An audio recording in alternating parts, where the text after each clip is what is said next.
Sifatau hokubaan ulfinni aangoo nu baaftee afaan bollaaf wangoo situ nu dabarsee balaa tasaaf kiyyoo El Shaddaayiidha maqaan kee Waaqayyoo El Shaddaayiidha maqaan kee Waaqayyoo.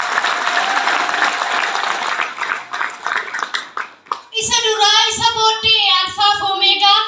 isatti hirkattanii warri taatan nagaa argataniif gooftaatti gammadaa ilillee fooricoo galata isaaf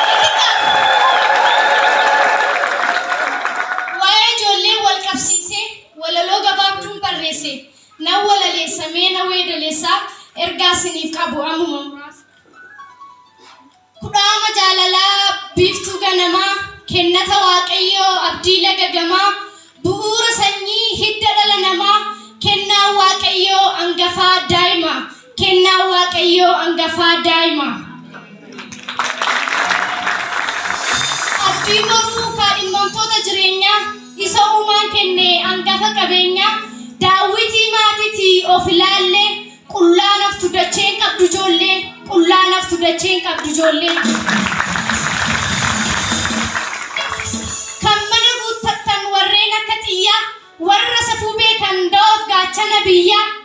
warri godhachuudhaaf qabdan kaayyoo horaati baay'adhaa ijoolleen kennaa Waaqayyoo ta'a akka urjii fi cirracha galaanaa ballisaa qomoo keessan gubaa garaa diinaa ballisaa qomoo keessan gubaa garaa diinaa.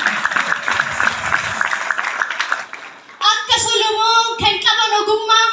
kan harka hin laanne farra wallaalummaa akka Iyyoob warra obsaan guutaman abdii kan hin kunne gonkumaa akka Daawit Waaqayyo kan jaallatu kan ulfina isaa gatee Waaqayyo waaqessu ijoolleen akkanaa biyya keenyaa guutu. Ijoolleen akkanaa biyya keenyaa guutu. Warra dhiigan dallaa seexanaa borsikkaa kan fuudhan imaanaa galaa egeree wal qabsiistu seenaa kan akka Saamu'eel Waaqayyoo filatu umurii isaa guutuu Waaqayyoof hojjetu umurii isaa guutuu Waaqayyoof hojjetu. Dhaamsa isinii qaba abbaa fi haadhaa jireenya ijoolleetiif murteessaa isinidha. Hundumatu fedha ergachuuf mucoolii adeemsa dhala kee sirriitti ilaali adeemsa dhala kee sirriitti ilaali akka hin taane nama of wallaale isa atiif abbaan callisee ilaali biyya balleessuudhaaf kutatee qajeele hafuura seexanaaf ta'ee qaalii kan waaqa sodaanne akka ijoollee eelii kan waaqa sodaanne akka ijoollee eelii warra ta'an sababa baarsaa xureessanii iddoo aarsaa ofitti fidan dheekkamsaa akka hin taane dhalli kee akkasii tumsa sirraa eegamu har'uma taasisii tumsa sirraa eegamu har'uma taasisii. Warra xinnaaf guddaan abaare kan hin qabne mul'ata eegeree garaaf jedhee kaayyoo kan gurguru dhaloota akkanaa Rabbi nu haa baraaru dhaloota akkanaa Rabbi nu haa baraaru. Daa'ima hundumaa Yesuustu eebbisaa hin dhowwiinaa fidaa garasaa Yesuustu jedhee gara koo dhufanii warra akka isaaniiti kan jireenya qabanii warra akka isaaniiti kan jireenya qabanii jaalalaan ta'eefi malee abbaa eenyumaan kuffise taasisuu malee abbaa godhee mukulkula giimii abiddaa taasisee fa biyya lafaa soogidda taasisee fa biyya lafaa soogidda. Amaleen irraa fattanii Waaqayyoo kadhachuutti guddisaa yoo kararraa goran qabaa gorsaa gaarummaa hojjechuu kabaja barsiisaa erga taani warra hin beekne hamaaf gaarii wangeela barsiisii du'arraa baraarii wangeela barsiisii du'arraa baraarii. Dhaloota hedduu liqimsee kan bare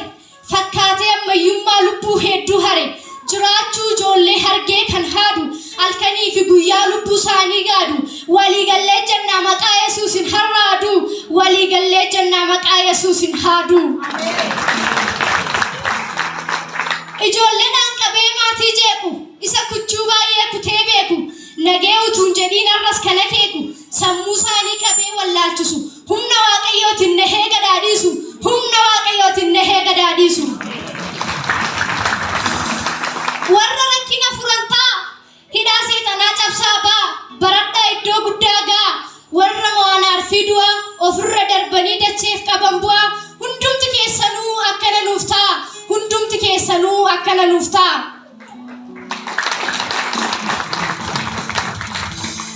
dhaloota fidan bilisummaa hiddatti buqqisan garbummaa warra ta'an diinayyummaa qaxalee goota badhaadhummaa qaxalee goota badhaadhummaa lafa deemtanitti ta'a fakkeenya nuuf mul'adha yaa ijoollee keenya xonqolaaf digimtiitti ta'a gubaa hojii mora qaalluu cabsaa darbaa hojii mora qaalluu cabsaa darbaa qomoon keessan habaayyatu kan si salphisu salphatu kumaatama keessaa holkaa mul'adha waca hedduu keessaa dhageettii argadha galatoomaa waaqessu